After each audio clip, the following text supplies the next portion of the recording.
got a 2015 Honda Accord. This is how you open up the remote. If you want to replace your battery, first thing you're going to do is remove your emergency key.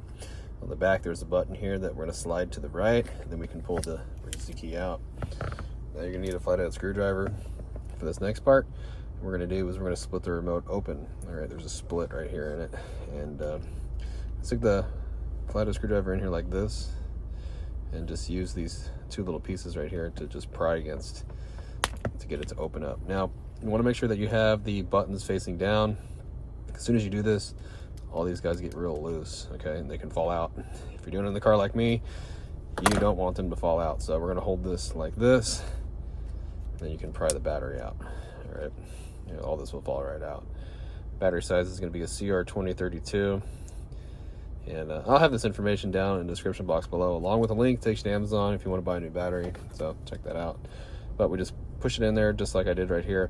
There's a positive sign here on the remote, and there's a positive sign on the battery. Just make sure these are facing out towards us. And get your other half. Just snap both halves back together. Emergency key goes in and locks. You're good to go and done. Hope the video was helpful. If it was, appreciate it if you hit that like button for me.